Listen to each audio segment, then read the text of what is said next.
GCSE's all over. I'm free! Wait, what's that?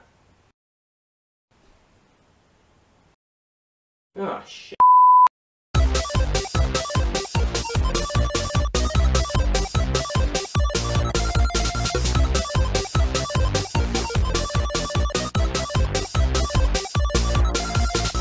So, it's been a while. Last episode here was episode 68, and that was in August. A lot has happened since then, obviously. I spent the final week of my summer doing work experience at Transport for Greater Manchester. Included within that was a tour of Queen's Road Depot, where I got to take some pictures. However, unfortunately, I am unable to share those with you. My week taught me a lot about the inner workings of transport planning and operation, as well as office life in general. So if you're around about my age, I would highly recommend doing a week or two of work experience, as I found it to be very valuable, and thank you for TfGM for hosting me so nicely. Anyway, I'm now 2.5 months into sixth form, and wow, is it different to main school. I'm now down to 4 subjects, maths, physics, history and geography, the very last of which I do outside of school as it clashed with physics in the school timetable. I obviously get more lessons per subject, but overall I have less lessons than before. During my GCSE years, I stayed in school until 5:05, 4 times a week. Now I have a lot more early finishes and free periods, which is nice, but I also get a lot of homework, especially maths. Lots of maths homework. As well as having special sixth form privileges like being able to use our phones all the time and going outside for lunch or getting to push in the queue and all that. The main difference between sixth form and the main school is, I think, the pressure that is placed on you individually, because you're no longer doing school because you have to, and you're no longer doing homework because you don't want the teacher to get angry, but the pressure is now on you to get the work done for you because you want to do this A-level course. The workload is not light, especially if you're taking 4 A-levels, but I have so far managed to keep this YouTube channel up as well. The main reason it's been so long since a regular episode of the David Frankal Show hasn't actually been mainly the workload, it's more to do with 2 other main things. As mentioned last episode, when it comes to the summer holiday videos, I've been diversifying them a little bit and separating out and packaging up train-related things as separate videos, as opposed to what I used to do, which would be just to lump everything into one vlog. This, in theory, helps to keep runtime down, viewer interest up, and helps to create more content for me to upload to my channel in general. But I haven't really found it to be that successful. I mean, first off, this was just a very big holiday, with 3 weeks in total and just a hell of a lot of train-related things. So in terms of the actual amount of raw footage produced compared to, say, last year with Vienna and Hungary, I'd estimate that it was at least double that. And then, of course, I'm taking all that and packaging it up into lots of separate videos, which just means a lot of work for me, and that's why it's November and I'm still at it. Despite that, the vlogs themselves are still over half an hour long each, just because of the sheer amount of stuff we did. But the worst thing of all is that you guys don't really seem to be that interested in it. The majority of the videos I've uploaded so far have got less than 100 views, which is the first time that any of my videos have got less than 100 views since November last year. But enough complaining, I've now finished all of the Swiss videos, so I've just got a handful more of Hungarian videos to upload, and then we're all done with the Summer 2017 series. Phew! The other main factor was the David Frankal Show 70, which was originally going to be a sixth form themed special with Omri and Ariel, but that didn't work. I ended up doing a special with Ellie, Hadassah and Kim about a month later than originally planned. We used Hadassah's brother's camera, which was supposed to make it really good, but the angling was weird and the audio was a bit crap, and it just didn't really flow that well. Bit of a shame. Oh, I've got the behind the scenes for that to upload as well, which should be quite funny. That will be uploaded next Sunday. So all that, plus 2 episodes of train news, is why we're here now. But enough of that. Haven't done a regular episode since mid-August, so what has been going on? So I celebrated my 16th birthday by returning to the Keighley and Worth Valley Railway with my friends, this time going by train. We spent that weekend in Devon. And then after a week of work experience, I started Year 12. Dun dun dun! The first problem I ran into was actually the tickets for getting to and from school. You see, up until you're 16, depending on your local council, you may or may not be provided with a free travel pass. Mine allowed me to travel for free on either school bus services or public transport. I stopped using the bus in Year 8 because it was shit. Now that I'm 16, I get a Scholars Concessionary Pass, which in theory gives me half price on fares. Except it doesn't, because it's actually a dishonest, worthless piece of rubbish. The pass doesn't allow me to buy a season ticket or even a day return, meaning I have to buy a combination ticket before every journey I make. As well as being immensely inconvenient, it also makes it relatively expensive. Buying half-price single tickets for every journey I make, when you tally it up by the end of the year, it actually costs about 74% of the standard adult season ticket. So not really half price. The adult season ticket is of course far more convenient, and also allows you to travel any time, not just to and from school.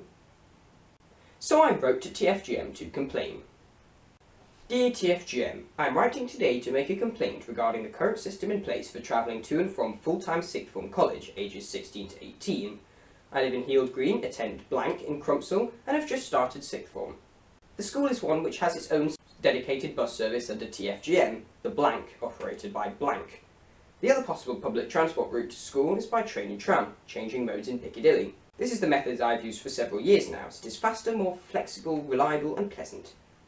Up until the end of last year, it was logistically simple. TfGM provided a pass which allowed totally free transport on both school bus and public transport, levelling the playing field and allowing students their choice of travel mode based on speed, comfort, security, etc.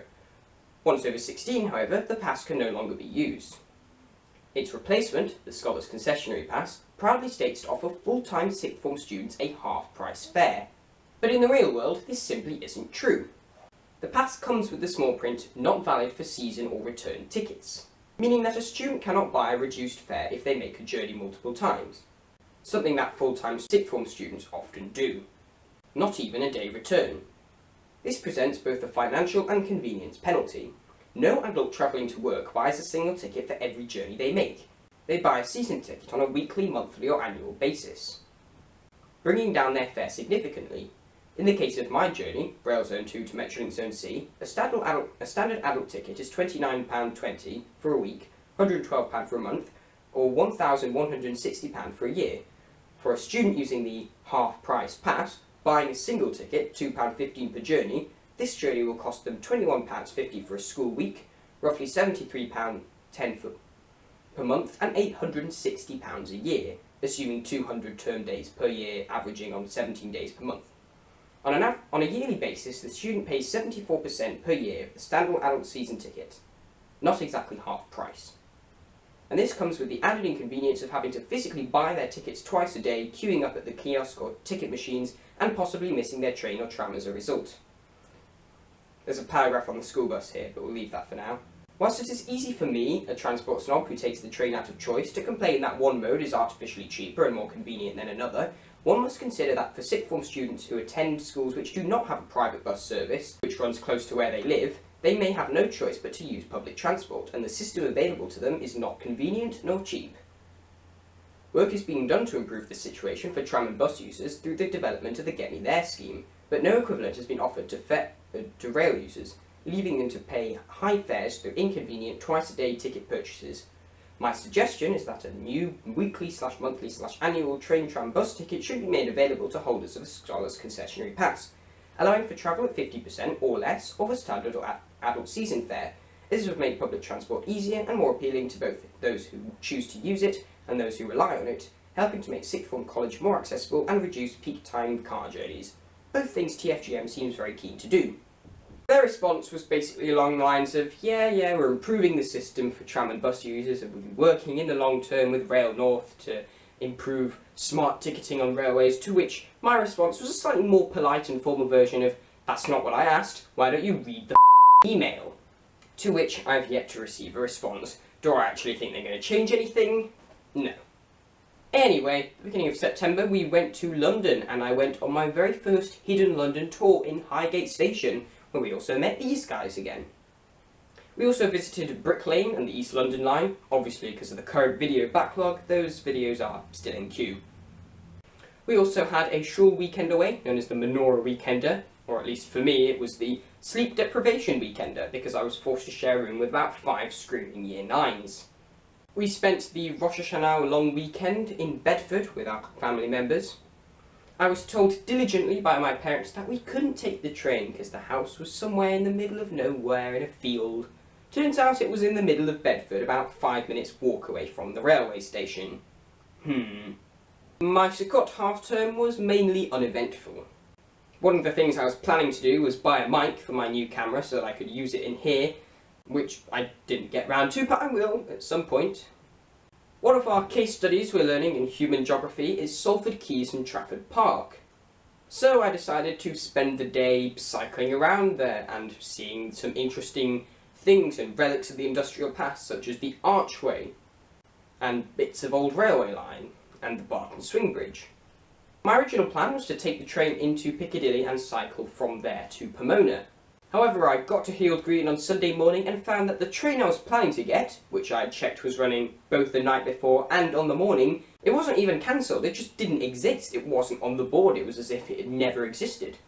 I later found out that was because it was replaced by a bus, though this was not shown on the board or on the National Rail app. Because f*** you, passenger travelling on a Sunday morning. I wouldn't have been able to bring my bike on the replacement bus anyway, so I thought, f*** it, I'll cycle to Pomona, and I did. I spent the day cycling around the quays and also Trafford Park and ended up in Barton Swing Bridge. The original plan was that one of my parents would pick me up from there. But once I got there, I called them and they told me that they would have to be like an hour and a half. So I thought, f*** it, I'll cycle, and I cycled all the way home. I ended up cycling about 30 miles in one day. My girlfriend Naomi's birthday is on the 31st of October, Halloween, yes, insert obvious joke here. We celebrated at the Chocolate Cafe in Ramsbottom. First time I've ever been to that town and not been on the steam train. It's a shame. So that's been my last few months. The rest of the weekends I've spent trying to do all the homework I want to do in a weekend and always leaving just a little bit for the next week. Because I'm disorganised, okay? Oh yeah, and I have glasses now.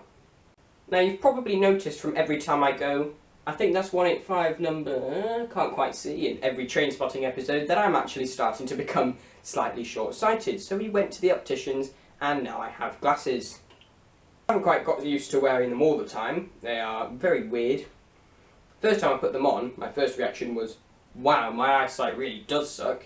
And then, whoa, this is weird. Because when you first put the glasses on, you are immediately very disassociated because your vision's kind of confused and you don't feel like you're there, you're like looking through a screen. But you get used to it after a while. Oh, and it messes with your depth perception as well. As I've mentioned, the Old Silk Cord is opening soon, looking forward to it, but I have a message for all news outlets. Can you guys stop reporting that the Old Silk Cord will increase capacity? It will not! The actual capacity increase would have come from building platforms 15 and 16 at Manchester Piccadilly, a project which was essentially swept under the rug by the Department for Transport. So if you think about it, running more trains through the existing platforms 13 and 14 will not increase capacity. So journalists, do your homework. So trains are good and driving is bad, we all know that. But if you have to drive, at least carpool. Wait, what is a carpool? It's explanations, explanations, explanations! With that. Hi. You are watching the best thing on YouTube to date. It's Explanations with Ellie. So what does carpool mean? Well, you know how people can have either showers or baths? Well, cars can either go to a car wash or a carpool. Anyway, I've still got a few summer 2017 videos to upload, groan, I know. But after that, I've got the All the Stations Have an Adventure Hadfield video, Train Spotting 50, the videos from London September, and a lovely little surprise for you all. A very happy birthday to Naomi, and also Rebecca. Oh, and thank you all for 700 subscribers, by the way. In fact, I think I'm currently on 730. I like this, keep it coming. The next episode of the David Frankal Show will be in mid-December. Thank you for watching, and please subscribe. Wait, where do you think you're going? Oh, I was just leaving. But we haven't agreed who gets our stuff. Yeah, the camera's mine. Yeah, like what's your plan? Do you even have a plan? My plan is to just leave, but use your camera and have you all on my show, but not have to do anything myself. Our introductory story is of course that the Class 800 has now entered service on Great Western Railway. While Virgin call their 800s Azumas, people aren't really sure what to call Great Western's units. Many mistakenly call them IEPs, which is silly because IEP is the programme under which they are introduced. Hitachi knows them as AT300s or SET Super Express trains, so take your pick. The introduction of these units was followed by their immediate withdrawal due to major technical issues, such as leaking air conditioning. Oh dear. So driving is good? No. The next episode of the David Frankal Show will be it.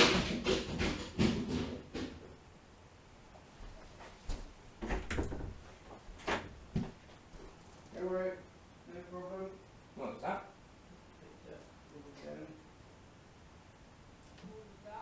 Just the picture going down. Is it broken? No. Just a picture frame, guys, don't panic.